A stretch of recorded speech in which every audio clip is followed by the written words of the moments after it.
Hello students, welcome to the online platform of Narmanjri Vidyapeeth Mahua. We are discussing about standard 12th subject account part 1. In part 1, in last lecture, we have discussed about chapter number 1 and in various types of example. Today, we will start a new chapter number 5, admission of a partner. In this chapter and from this chapter, 8 mark sum will be asked in board in section E.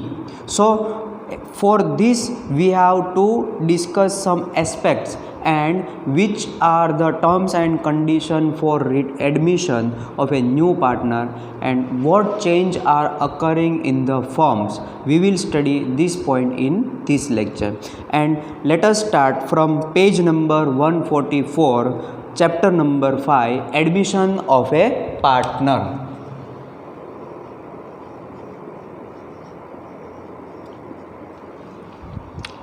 First of all, let us see about the introduction point.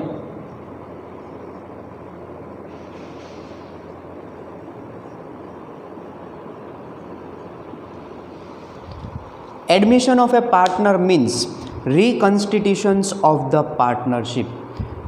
Admission means reconstruction also. We can say that it is a reconstruction of a partnership that we have studied in chapter number 4, that at the time of reconstruction many changes are occurring in the business and it also affect the balance sheet and also affect the partner's profit and loss ratio. So this change will also be there at the time of admission of a partner. With the admission of a partner, the existing agreement comes to an end and a new agreement among all the partner including new partner comes into existence. એટલે કે જ્યારે કોઈ new partner આવે તો એની જે old agreement હોય એ old agreement છે એનો એન્ડ આવી જાય અને એના પછી ત્રણે પાર્ટનર કે જેટલા પાર્ટનર હોય પ્લસ એટલે કે જૂના એટલે કે old partner plus new partner આ બધાને મળીને એક ન્યૂ એગ્રીમેન્ટ એક્ઝિસ્ટન્સ થાય, ન્યૂ એગ્રીમેન્ટ બનાવવામાં આવે. આ ન્યૂ એગ્રીમેન્ટ જે છે એ according to the agreement which we have studied in chapter number 1, and the point which is included in the agreement will also be included in this agreement. The capital contribution by the new partner, his share of profit, goodwill and other condition are agreed upon. એટલે કે જ્યારે new partner admit થાય તો એ new partner admit થાય એટલે એ new partner કેટલી capital લાવશે, એનો ફ્યુચરમાં હવે એને કેટલો શેર ઓફ પ્રોફિટ આપવામાં આવશે અને આ પ્રોફિટ આપવા માટે કે એમાં એડમિટ થવા માટે એ કેટલી ગુડવિલ ફર્મમાં લાવશે એ પણ આ એગ્રીમેન્ટમાં લખવામાં આવે છે. એટલે કે નવો જે કોઈ પાર્ટનર ઇન્ટ્રોડ્યુસ ફર્મમાં થાય એ પાર્ટનરે એના પાર્ટની કેપિટલ લાવવી પડે, એના પાર્ટની ગુડવિલ લાવવી પડે, ત્યારે જ એને ફ્યુચર શેરમાં પ્રોફિટ મળતો હોય છે. The new partner on joining become liable for the liabilities of the firm and he is also entitled to have a share in the assets and profit of the firm. જે partner બિઝનેસમાં new enter થાય છે અને એ new enter થઈ જાય એટલે એનો part પ્રોફિટમાંય મળે પ્લસ એનો ભાગ એસેટમાં પણ પડે. એટલે જેટલી ફર્મની એસેટ છે એમાં ન્યૂ પાર્ટનરનો શેર પણ કાઉન્ટ કરી લેવામાં આવે કે ભાઈ ન્યૂ પાર્ટનર છે એને પણ આપવાની, એના નામે કે એના ભાગની કે એના પાર્ટની જે કાંઈ આવશે એ એને પણ આપવી પડશે. પ્લસ જેટલી લાયાબિલિટી છે એ લાયાબિલિટી પણ પે કરવા માટે એ લાયાબલ છે, એને પે કરવાની રિસ્પોન્સિબિલિટી પણ છે. શું કામ કે હવે એ ન્યૂ પાર્ટનર આવ્યો છે એટલે એ ન્યૂ પાર્ટનર છે એ કેપિટલ તરીકે અમુક એમાઉન્ટ લાવશે, ગુડવિલ તરીકે અમુક એમાઉન્ટ લાવશે અને એના બદલામાં આ બધામાં એને પાર્ટ મળતો હોય છે. લાયબિલિટી પે કરવામાં પણ એ રિસ્પોન્સિબલ બનશે. એસેટ વેચતા એને કંઈ એટલે ફર્મને જે બેનિફિટ થાય એમાં પણ એનો શેર હોય છે.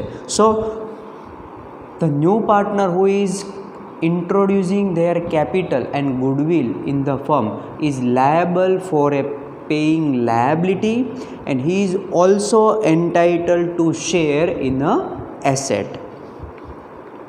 Section 31 of the Indian Partnership Act 1932 provides that a new partner shall not be admitted in the firm without the consent of the existing partner. This is the one most important condition of admission of a partner. If all partner is agree to admit a new partner, then only firm can introduce or admit new partner. Not a majority, but all. For suppose 3 partners are already there and he is deciding, all 3 are deciding that in a firm there is a need of 4th partner, but from these 3 partners, if one partner is not agreeing and he is not accepting 4th partner as a new partner, then the firm cannot bring or admit new partner in the firm.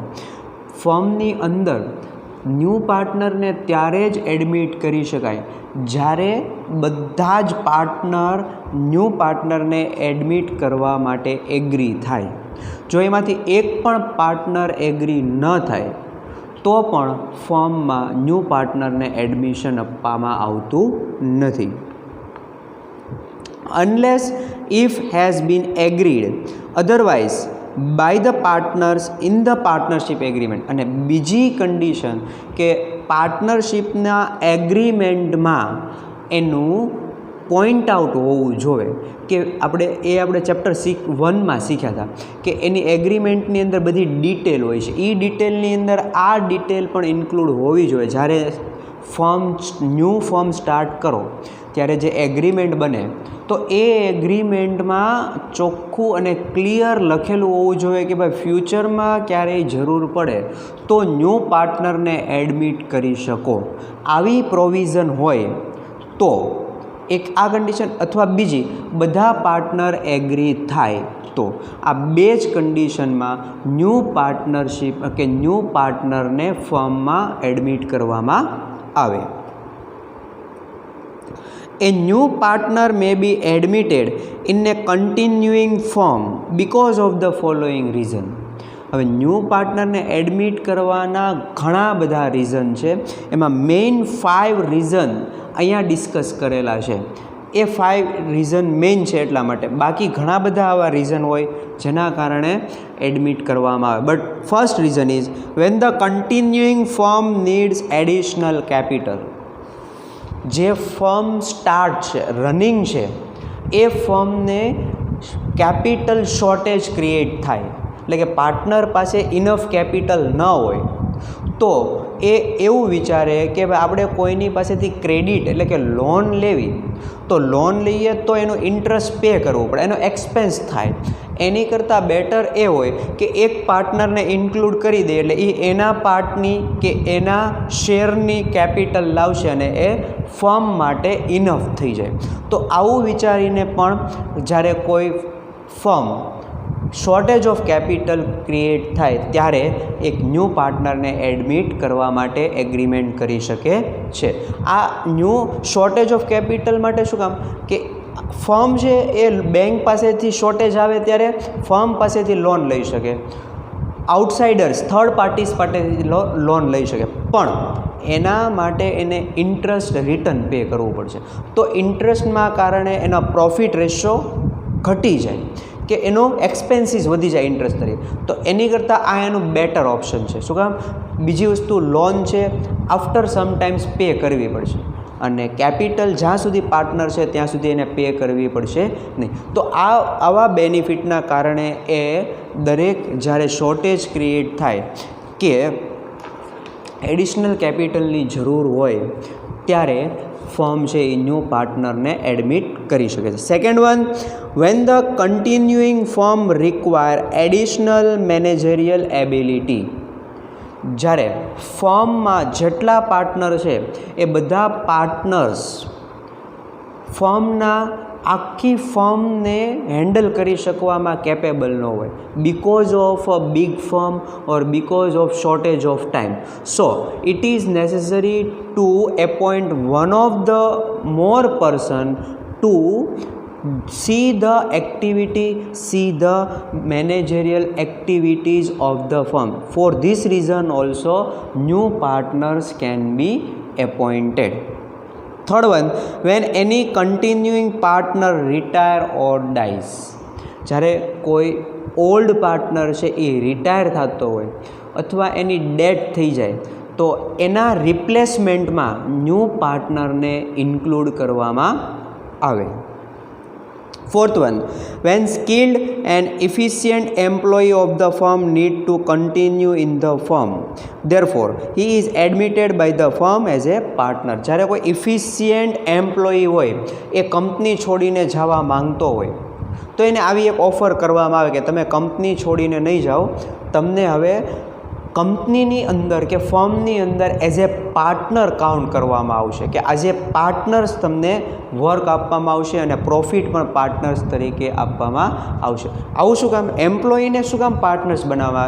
કારણ કે એ employee experience છે, એની પાસે skills છે અને એ ઘણા વર્ષોથી અહીંયા ફર્મમાં કામ કરતો હોય એટલે એનામાં એબિલિટી હશે કે સમથિંગ કંઈક ન્યૂ ક્રિએટ કરી શકે.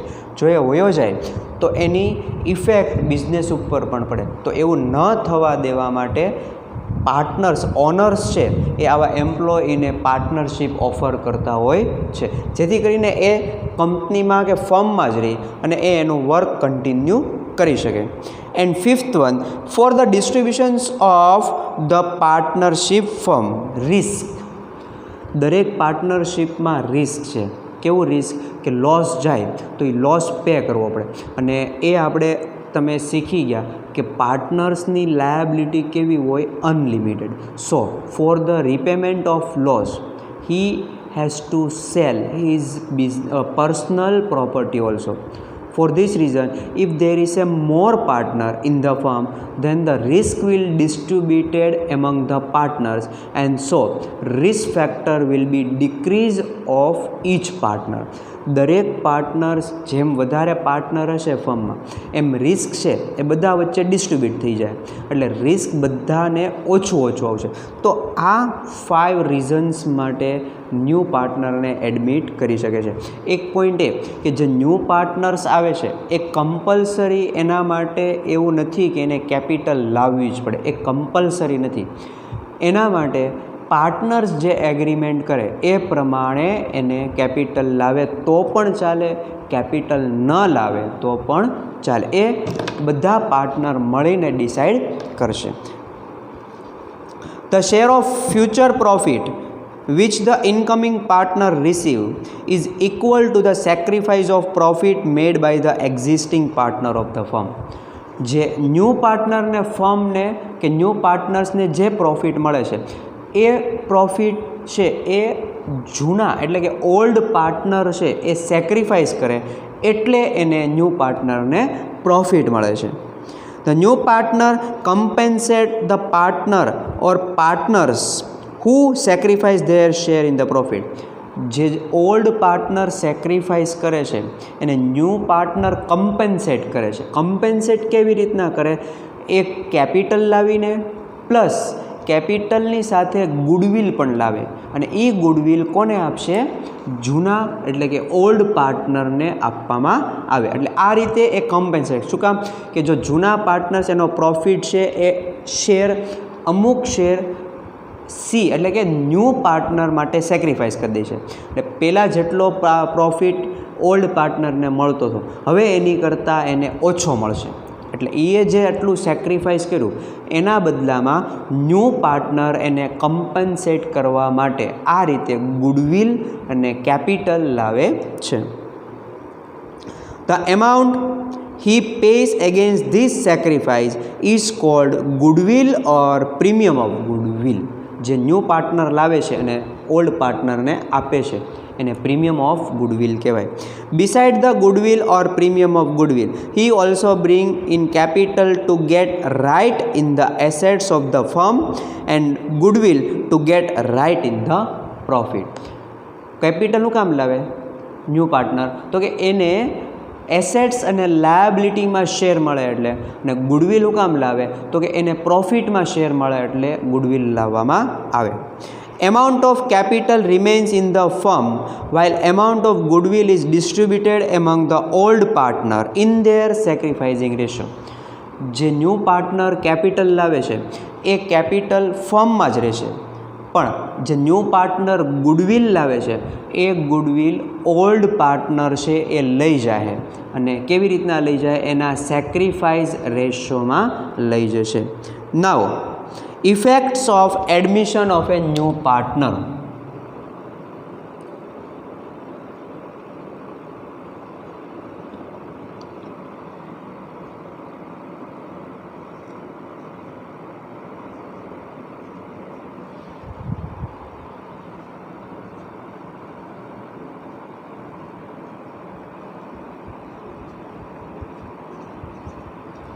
Effects of A admission of A new partner એટલે કે ન્યૂ પાર્ટનર જ્યારે ફર્મમાં આવે તો એના કારણે બિઝનેસ ઉપર કેવી ઇફેક્ટ પડે, કેટલા ચેન્જીસ આવે છે એ. First one, the old partnership come to an end and new partnership come in to existence. એટલે કે જૂની જે પાર્ટનરશિપ ડીડ હતી એ ઓવર થઈ જાય, એની જગ્યાએ નવી પાર્ટનરશિપ ડીડ છે એ એક્ઝિસ્ટ એટલે કે ઇન્ટ્રોડ્યુસ કરવામાં આવશે. New partner become entitled to share future profit of the firm and therefore the combined share of old partners profit get reduced. નવા પાર્ટનરને પ્રોફિટમાં અમુક શેર આપવામાં આવશે, એના કારણે જૂના પાર્ટનર્સનો જે શેર છે એ રેડ્યુસ થાય. જેટલો પહેલાં મળતો તો હવે એના કરતાં એને ઓછો કે લેસ મળશે. Third one, new partners contributes an agreement amount of capital in cash or in kind and acquire right on the assets of the firm. New partners જે આવે છે એ એના પાર્ટની જે કેપિટલ લાવે છે અને એ કેપિટલ લાવવાના કારણે એ એસેટ્સ અને લાયબિલિટી ઉપર એનો રાઇટ એક્વાયર કરે છે. એટલે કે લાયબિલિટી પે કરવામાં એને પાર્ટ્સ આપવો પડશે, એસેટ્સમાં પણ એને પાર્ટ્સ મળશે. Fourth one, balance of accumulated profit and loss, reserve and fictitious assets appearing in the books on the date of admission is distributed to the old partner in their old profit sharing ratio. જ્યારે new પાર્ટનર્સ આવે છે એ new પાર્ટનર્સ આવે ત્યાં સુધીના જેટલા accumulated profit છે, જેટલા રિઝર્વ્સ છે, એ બધા રિઝર્વ ઓલ્ડ પાર્ટનર એના ઓલ્ડ રેશિયોમાં ડિસ્ટ્રીબ્યુટ કરી લેશે. એટલે કે અત્યાર સુધીના જેટલા પ્રોફિટ ભેગો થયો હોય, જેટલું રિઝર્વ ભેગું થયું હોય એ બધું જૂના પાર્ટનર્સ આવે એ જૂના પાર્ટનર્સ લઈ જાય છે. શું કામ લઈ જાય છે? કારણ કે હવે નવેસરથી આ પ્રોફિટ આવશે, એમાં 3 શેર પડશે. સપોઝ 2 પાર્ટનર્સ હતા અને એક આવ્યો તો જૂનું બધું આ 2 પાર્ટનર્સ રિઝર્વ અને એક્યુમ્યુલેટેડ પ્રોફિટ લઈ જશે. હવે જે વધશે કે હવે જે આવશે નેક્સ્ટ ટાઈમમાં, ફ્યુચર ટાઈમમાં, પછી હવે 3 શેર પડશે. એટલે પહેલાં આ ન્યૂ પાર્ટનરનો એમાં રાઇટ નહોતો, એટલે ત્યાં સુધીનું બધું ક્લિયર કરવા માટે એ આવા એક્યુમ્યુલેટેડ પ્રોફિટ અને રિઝર્વ એના ઓલ્ડ રેશિયોમાં ડિસ્ટ્રીબ્યુટ કરી દે અને ઓલ્ડ પાર્ટનર લઈ જાય છે. Assets are revalued and liabilities are reassessed and net change is adjusted in the old partners capital account. New પાર્ટનર્સ આવે એટલે એસેટની પણ ન્યૂ વેલ્યુ ડિસાઇડ કરવામાં આવે અને લાયબિલિટીની પણ ન્યૂ વેલ્યુ ડિસાઇડ કરવામાં આવે. અને આનો જે કાંઈ ચેન્જીસ આવશે એ પાર્ટનર્સ બેને વચ્ચે ચેન્જીસ જે આવે એ કેપિટલ એકાઉન્ટમાં ઇફેક્ટ કરવામાં આવશે. કોના? જૂના એટલે ઓલ્ડ પાર્ટનર્સને જ આ ઇફેક્ટ આપવામાં આવશે. Sixth one, the goodwill of the firm is revalued and new partner contributes his share of goodwill in a cash or kind, and its accounting effect it's given. ન્યૂ પાર્ટનર્સ આવે એટલે ગુડવિલની વેલ્યુ પણ decide કરવામાં આવે અને જે ડિસાઇડ થાય એમાંથી ન્યૂ પાર્ટનરનો જેટલો શેર ઓફ ગુડવિલ થતો હોય એટલો શેર ઓફ ગુડવિલ છે એ કા એ કેશમાં લાવશે કા કોઈ બીજા ગુડ્સ રીતે કે બીજી રીતે એ લાવતો હોય છે, પણ કમ્પલસરી એને એના શેર ઓફ ગુડવિલ લાવવી પડશે. Seventh one, accounting effect is also given for maintaining agreed capital in the new firm among the old partner if decided in the new partnership agreement. જો ન્યૂ પાર્ટનરશિપ એગ્રીમેન્ટમાં ડિસાઇડ કરે કે હવે capital છે એ આ રેશોમાં maintain કરવી, એટલે પહેલાં આવું કાંઈ નહોતું પણ હવે ન્યૂ એગ્રીમેન્ટમાં નક્કી કર્યું કે હવે જે ત્રણેય પાર્ટનરની કેપિટલ છે એ 3:2:1 મેન્ટેન કરવી, તો એ રીતે દરેક પાર્ટનરે કેપિટલ લાવવી પડે અથવા વધારે હોય તો એ પાર્ટનર્સ કેપિટલ એની રીતે પાછો લઈ જાય. પણ એ એગ્રીમેન્ટ કરે તો, ન એગ્રીમેન્ટ કરે તો કાંઈ આવો પ્રોબ્લેમ ક્રિએટ નહીં થાય. પણ એમ કહે કે ભાઈ આટલી કેપિટલ છે અને આ રેશિયોમાં મેન્ટેન કરવી તો એની એકાઉન્ટિંગ ઇફેક્ટ આપવી પડે. So these are the 7 changes which are being made or which will be happen at the time of admission of a new partners. Now thus at the time of admission of a new partner, following adjustment are required to be made.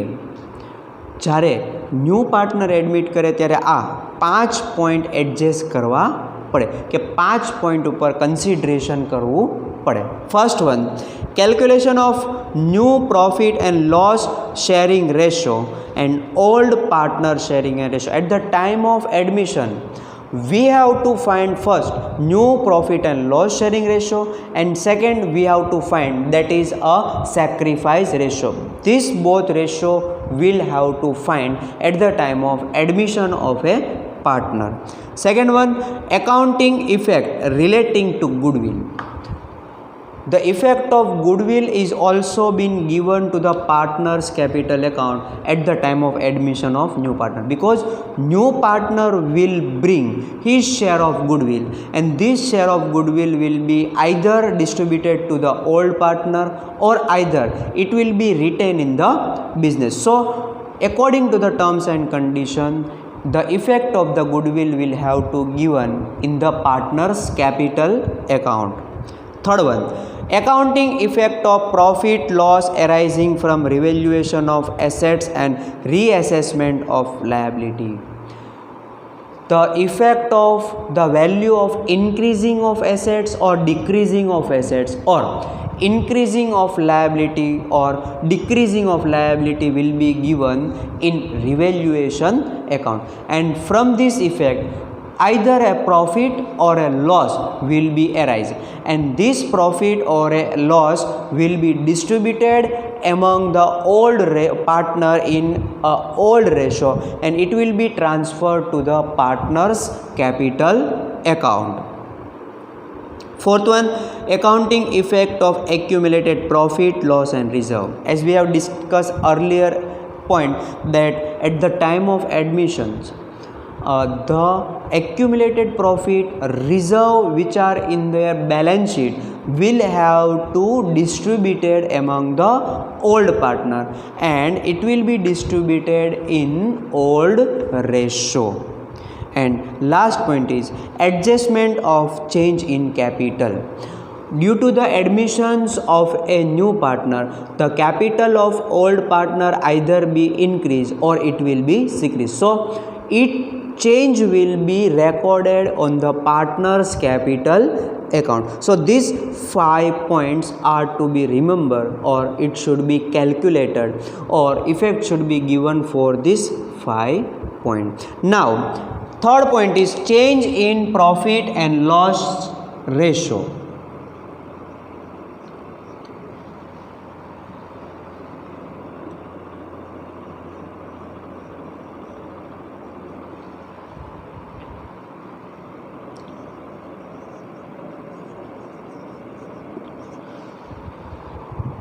New partner admit થાય એટલે profit and loss sharing રેશિયોમાં પણ change આવે અને એટલા માટે તે new profit and loss sharing ratio find કરવો પડે.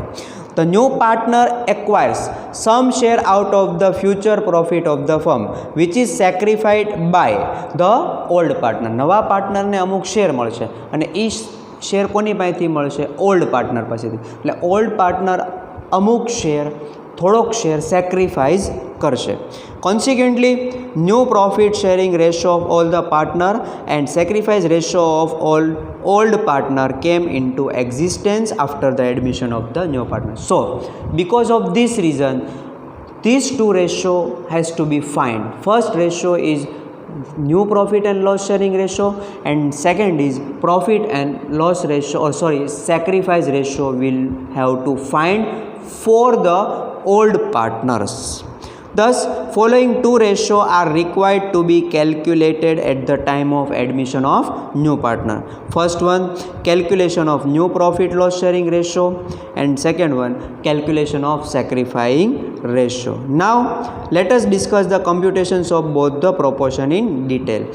જ્યારે ન્યૂ પાર્ટનર એડમિટ થાય એટલે કમ્પલસરી આ બે રેશિયો ફાઇન્ડ કરવા પડે. પણ ક્યારેક એવું બનશે કે ક્વેશ્ચનની અંદર તમને ન્યૂ રેશિયો આપેલો જોઈએ તો ન્યૂ રેશિયો નહીં ફાઇન્ડ કરવાનો, ફક્ત સેક્રિફાઈસ રેશિયો ગોતવાનો. અને ક્યારેક ક્વેશ્ચનની કે એડજસ્ટમેન્ટની અંદર બે ફાઇન્ડ કરવા પડે તો બે ફાઇન્ડ. હવે આપણે અહીંયા આટલું ડિસ્કસ આજના લેક્ચરમાં કર્યું.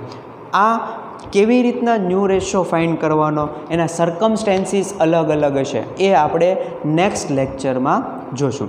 Four today's lecture your homework is you have to write reasons for admitting a new partner, that is the 5 reasons. You have to write these reasons and second is effects of admission of a new partner. These two topics you have to write in homework one time and next lecture we will discuss how to find new profit and loss ratio from the different circumstances of the firm. So we will start example number 1 from next lectures.